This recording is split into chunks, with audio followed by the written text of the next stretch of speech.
Joseph was in prison for over 14 years, languishing there. In fact, 2 years before the time that God allocated, he built a connection with the butler that interpreted his dream. And he told him, when you go back, please talk to the king about me. The guy went and forgot. If your time has not come, they won't remember you. That's why connection in the flesh is useless if the Holy Ghost is not involved. There are many people who compromise to build carnal relationships. There are many people who do terrible things. At the end of the day, they are deceived, they are forgotten, and they are neglected because they don't respect the protocol in the spirit. I've dealt with many youth. There are many sisters who sleep with lecturers in the university to pass. Destiny is not just about passing exams. It's good to read and pass exams. But man, when you go into the street, you will need favor. You will need wisdom. You will need divine timing. All of that, a lecturer can't give it. So it's a waste to give up yourself in order to get a score. Study hard. Any score you get, receive it with integrity and go away. Your life is bigger than paper.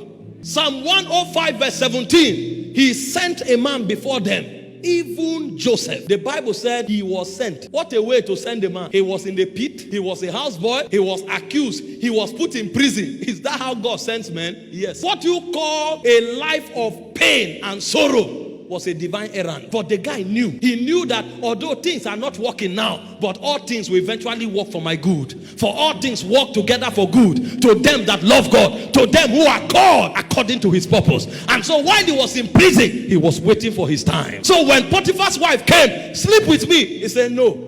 Although my destiny is not to be a houseboy, it looks as if God has forgotten me, but I will not do this evil. A time is coming when my status will change. If I compromise now, I have betrayed my destiny. So it was because of that time that he endured. Did you not read about Jesus? The Bible said for the joy that was set before him, he endured the pain. People who don't know how spiritual things are administered, they are the ones who compromise. I will not sleep with you. If he did, he would have become the head of houseboys and he would have been there for a lifetime. A prime minister would have been the head of houseboys. But he refused, and the Bible said, Psalm 105 verse 18, until the time that his word came. He said the word of the Lord tried him. The king sent for to lose him. Even the ruler of the people, he made him lord of his house and ruler of his substance, to bind his princes at his pleasure and to teach his senators wisdom.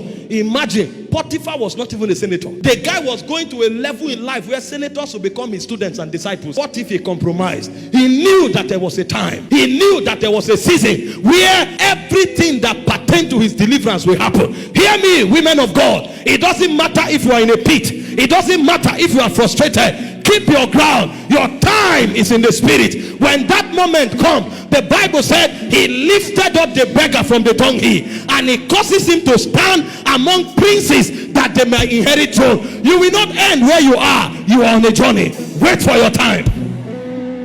Your enemies may laugh at you. They may taunt you. They may make mockery of you. I thought you said you are beautiful. How come you don't have a child? Wait, your womb is being prepared.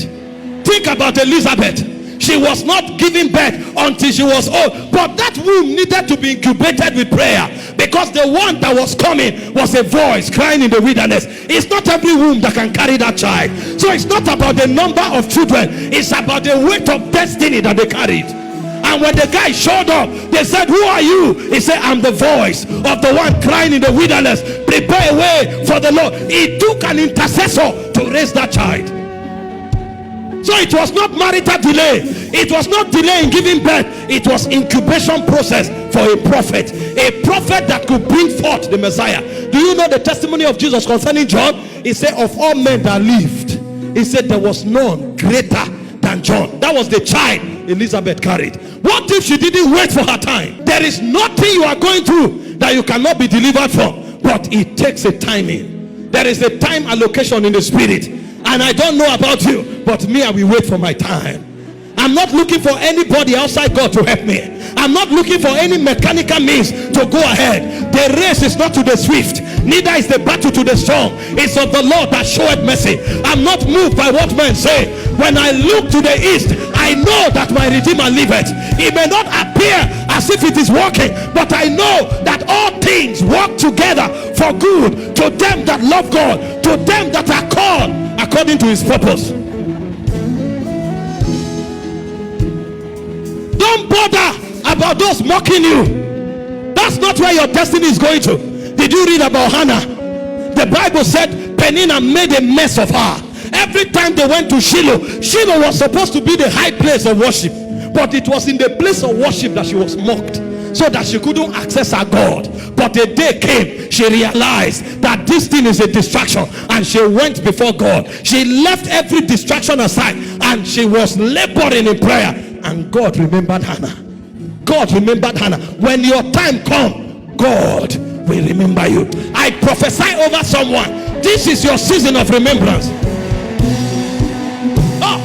Thank you for watching this video. We trust you have been tremendously blessed. To get more messages by Apostle Michael Orokpo, kindly join our Telegram channel by following the link on your screen. Your life will never remain the same. God bless you.